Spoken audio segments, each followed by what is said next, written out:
To the MegaMets Podcast, New Beginning in Osaka 2026 edition. Live from a refurbished Edion Arena in Osaka this Wednesday, February 11th. I take it they did a good job fixing that up nicely. Guess I'll go first this time, unless... Still can't get over how insane that was in the last and yesterday. That was fun to watch. It was the Battle Riot. Yeah, it was fun. Okay, so we start up with the kickoff match. Since you're going first, do the honors.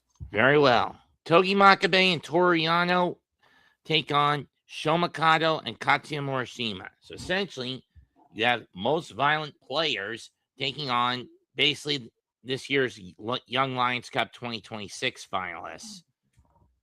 And this is all before Shoma heads on his way out to go on excursion for about a year or two.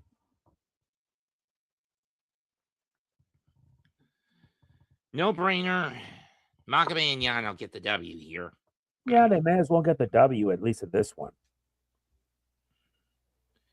And since now that the kickoff match is out of the way, now we get to the good stuff.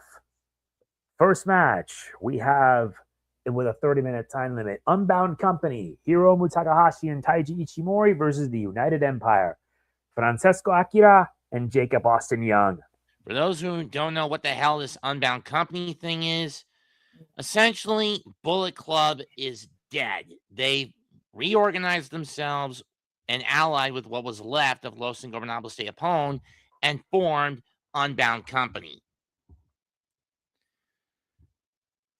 I'm going to give this to the more aggressive United Empire, especially when this is the final night of Hiromu's New Japan contract. Tables turned from 2 years ago. Takahashi's on his way out the door. I'm giving this to Akira and Young. Yes, let the United Empire rise. Sorry, UnBound, but it is what it is. And it also continues into the next match where War Dragons, another part of UnBound Company, Drilla, Moloney, and Shingo Takagi take on the Great Okan and HENARE. This will be tougher, but the advantage goes to the Empire because of the fact that Moloney's going in with a rib injury that he's trying to wrestle through. An injury that might keep him out of the New Japan Cup once this is all said and done. I'm giving this to Okan and HENARE.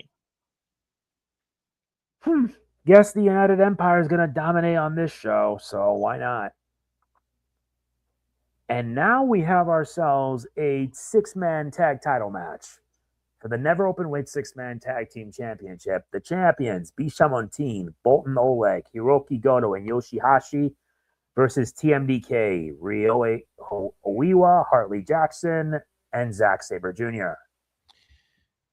TMDK won the belts in the Tornado Gauntlet Rambo match at Wrestle Kingdom. But just a couple of weeks later, at the start of the Road to New Beginning tour, they dropped them to Bishamon. I just don't understand. Beats me. But then again, if any belts bounce around like a hot potato, set of hot potatoes more often, it's this belt, set belts, or the IWGP heavyweight and or junior belts. Having said that, someone's got to get this done. As far as I'm concerned, HASHI and Goto and Oleg have been pretty consistent as being synonymous with these belts over the last year plus for Oleg, and throughout most of the pandemic in the case of YOSHI, HASHI, and Goto.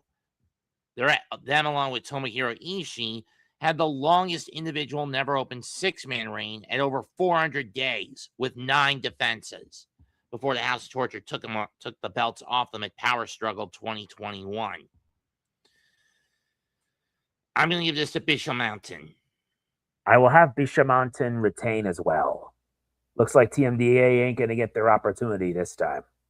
I mean, would I be surprised if TMDK regains the belts? Not really. Nah, that would be too predictable. True. Now we move on to the next match. Your turn. Gabe Kidd versus Andrade El Idolo. I was surprised when Idolo joined the United Empire, but again, thank Rush for finding a lawyer that can get Andrade out of that no-compete clause in his WWE contract. And now he's also part of the Don Callis family in All Elite. Kid, on the other hand, is more often than not allied with the Death Rider. So when the time comes that Kid leaves New Japan to join AEW and allies with the Death Riders, and how we're seeing a war between the Death Riders and the Don Callis family breaking out over there, I could see Kid being the recruit needed for Moxley and his posse. Having said that, I'm going to give this to Kid. No, I'll take a twist and throw a bone to Andrade. Figured you'd do that. It's not like it's going to be anything that serious. And we have ourselves another single match next. David Finlay versus Callum Newman. Each of them have one win each. So basically, this is their third battle. For Callum Newman, this isn't about titles. This isn't about the purse. This is about revenge. 2 years ago in this building, he was basically bullied by a then Bullet Club War Dog David Finlay during the Dog Pound Steel Cage match when he was just a young boy. And ultimately, it's what led to Will Ospreay leaving New Japan. Then the fact that his contract had run out and he chose not to renew it. Anyway, for 2 years, Callum Newman has watched the United Empire fall apart in one way or another. TJP, Jeff Cobb, fly the coop. HENARE, out with a knee injury. Basically leaving it just being him, Okan, Jakob Austin Young for most of the back end, for pretty much all of 2025. Only recently have the numbers in the group been replenished, not just with HENARE coming back from the knee injury, not just from Andrade joining the ranks, but also from Jake Lee joining the ranks, and then recruiting young boy Zane J to their ranks. If the Savage King is to put his stamp on his legacy, he's got to beat Newman to shut him up. Yep. But does he pull it off? I don't know. But I honestly don't know either. If I had to choose, I'll say Finlay. Newman's just not there yet, in my opinion. I'm saying Finlay as well. Newman don't got what it takes. He needs to get his feet wet, honestly. And now we move on to the good stuff. For the never openweight title, the champion, Aaron Wolf, will face off against Ren Narita. Oh, boy. I mean, true. The head of the snake that's the house of torture, that being evil, is gone. Does that change much? No. Narita should arguably be viewed as someone who is just as bad, if not worse, with taking shortcuts than evil ever could be. Yeah, true. I mean, think about it. They only recently at New Year Dash did House of Torture lose the IWGP Junior Tag titles. Doki recently got pinned in a tag match by Master Wato, which means Wato leaps to the front of the line for an IWGP Junior Heavyweight title shot. I don't know when that's happening.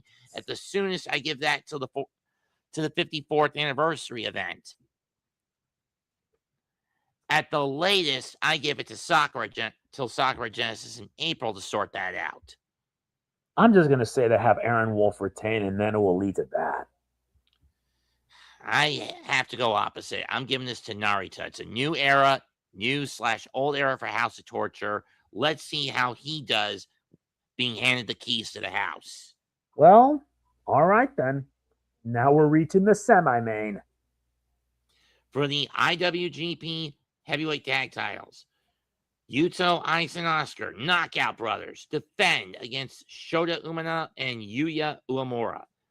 2-0 in competition are KOB against these young boys.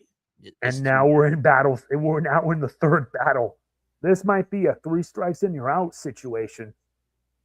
That's for sure. I mean, KOB won at KOPW. They beat Uemura and Umino to qualify for the semifinals of the World Tag League. Is third time the charm for Umino and Uemura? Will third time be the charm? Shockingly, I'm going to say yes. I'm giving this to Umino and Uemura. That's pretty fair. I think you're going Knockout Brothers. I'm praying in the KOB. Let them retain. But you're going for the Umino and Uemura, mostly since a new era means a new opportunity. True. And now it comes to this, the main event for the IWGP Heavyweight title. The champion, Yota Tsuji, takes on the challenger, Jake Lee. I'm going to be admitted, I was caught off guard when Jake Lee revealed himself as the new member of the United Empire at Wrestle Kingdom. Now, for Lee, this is a matchup that has some historical significance for him. If he wins this match, not only will he be the youngest to accomplish this particular feat, he'll be the sixth man to do it. That being the sixth man to have won the Japanese Pro Wrestling Grand Slam. He's a former All Japan Triple Crown champion and a Pro Wrestling Noah and a former GHC heavyweight champion in Pro Wrestling Noah. The one belt that's eluded him, the IWGP heavyweight here in New Japan. But the question is, with all the bridges he's burnt, does he deserve to be the champion? I don't know. I mean, let's look at some other guys who have had the Triple Crown and GHC title to their resumes, but never gotten the IWGP. Jun Akiyama, where's he at? He's in DDT. He's spending basically the last bits of his career in Dramatic Dream Team Pro. Same with Minoru Suzuki. Go Shiozaki, he's back in All Japan Pro Wrestling. Katsuhiko Nakajima, he's stuck in a promotion called GLEAT, which was basically an indie promotion.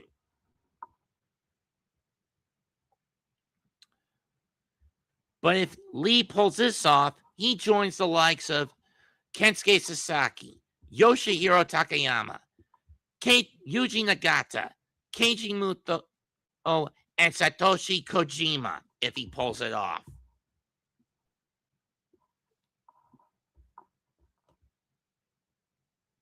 Could he pull it off? Yes. Well, if that's the case, then I'm picking my vote on Jake Lee.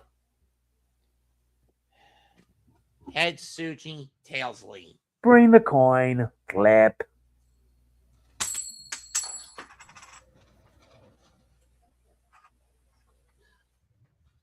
Heads. I'm taking Tsuji. First defense, and you need to let him prove he's worthy of that belt. Well, that's pretty fair. Another one bites the dust, I'd say. This is going to be one hell of a show this Wednesday. Yes, indeed. And for now, that's it for tonight's episode of the MegaMets Podcast. We'll be back next time around, maybe tomorrow night for Pro Wrestling Noah's upcoming event that happens on the same day as this. Let me see what the title of it is called. Let me check Wrestle Universe. What is it? What's it called again? October 11th coming up. Legacy Rise. Although in truth, this is just a series of Noah events that always happen in Cork and Hall. I'll get the card out to you by tonight. By later tonight. Sure. When is it going to happen? When's the show? Well, at the soonest we could do it tomorrow night at 7. At the latest, Sunday afternoon at around 2. I'm not going to be in around 2. We'll have to do it like maybe tomorrow night, maybe. Because Sunday I'm mostly busy and I need a lot of rest because I had exercise and my legs are in pain. Like my upper legs, the knees. Okay, we'll do it tomorrow night at around 7 o'clock. That works. Makes it easy. Comment, like, share, and subscribe. We are the MegaMets Podcast. Goodbye. Good fucking night. Bang. Bang. See you then.